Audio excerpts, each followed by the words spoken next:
कभी सोचा है मोबाइल पर किसी कैरेक्टर को चलाना इतना मुश्किल क्यों लगता है? आज हम इसी पूरी प्रक्रिया को एकदम सिंपल स्टेप्स में समझने वाले हैं और इसका सीक्रेट जानेंगे। तो चलिए शुरू करते हैं। तो आज हम क्या क्या करने वाले हैं? सबसे पहले हम समझेंगे कि वॉक का असली सीक्रेट क्या है। फिर हम उन 4 खास पोज को देखेंगे जो किसी भी वॉक की जान होते हैं।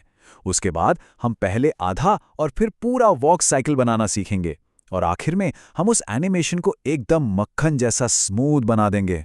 तो सबसे पहले बात करते हैं उस चीज की जो ज्यादातर एनिमेटर्स के लिए एक बड़ी मुश्किल होती है, और वो है एक नेचुरल वॉक बनाना।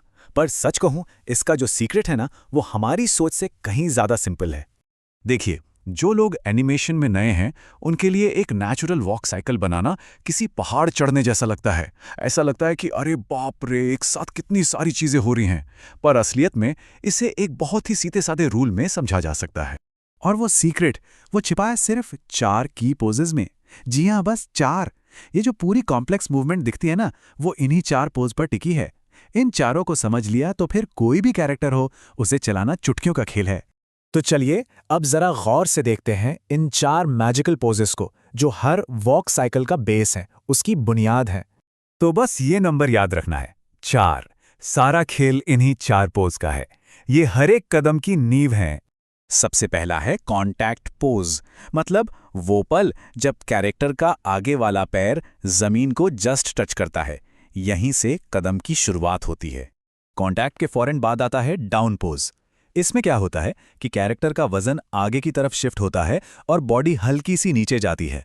ये वो पॉइंट है जब बॉडी अपने सबसे लोएस्ट पॉइंट पर होती है। ऐसा लगता है जैसे अगले कदम के लिए पावर जमा कर रही हो। इसके बाद आता है पासिंग पोज। ये मिड पॉइंट है जब पिछला पैर सटाक से आगे वाले पैर को क्रॉस करता है और इसी पॉइंट पर बॉडी फिर से ऊपर उठना शुरू कर देती है। और आखिर में है अप पोज। इसमें जो पैर जमीन पर है वो बॉडी को ऊपर की तरफ पुश करता है और कैरेक्टर अपनी सबसे ज्यादा हाइट पर पहुंच जाता है, अगले कॉन्टैक्ट पोज के लिए एकदम तैयार।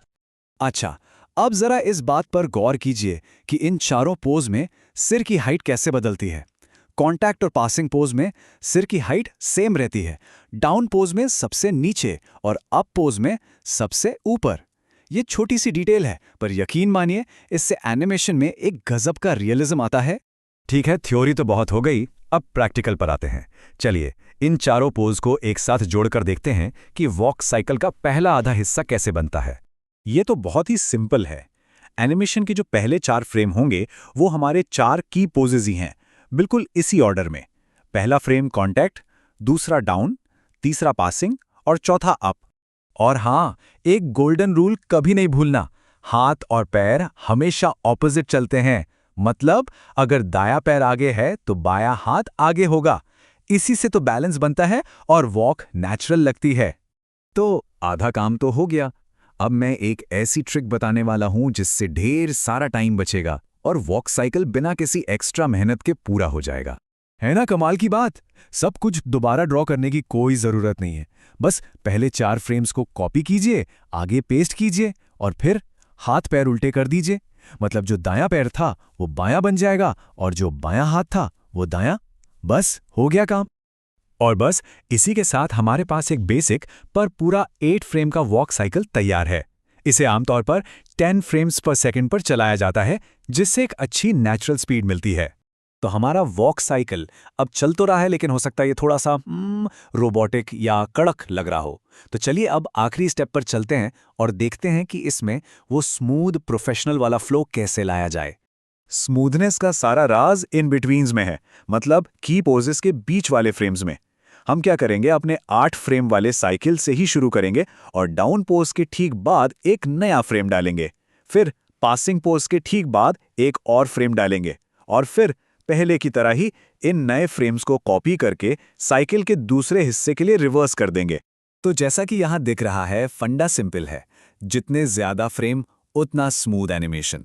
8 फ्रेम से बेसिक वॉक मिलेगी, 10 फ्रेम से वो और बेहतर हो जाएगी। लेकिन अगर 12 फ्रेम यूज करें, जिसे हम 12 FPS पर चला सकते हैं, तो वो सुपर स्मूथ एकदम प्रोफेशनल लुक मिलेगा जिसकी हमें तलाश थी। और सच कहूं तो यही इस पूरे मेथड का सबसे पावरफुल पार्ट है। ये सिर्फ एक टेक्निक नहीं है, ये एक यूनिवर्सल प्रिंसिपल है। इससे कोई फर्क नहीं पड़ता कि एक इंसान को चलाना है, किसी एलियन को या किसी भी जानवर को। ये 4 की पोजेस का नियम हमेशा काम करेगा। तो अब जब वॉक का सीक्रेट पता चल गया है, तो असली सवाल ये है, इस नई टेक्निक के साथ सबसे पहले क्या एनिमेट किया जाएगा? कोई सुपर हीरो, कोई फनी सा एलियन? सोचने बैठे तो आइडियाज़ की कमी नहीं है, अब बस बनाने की देर है।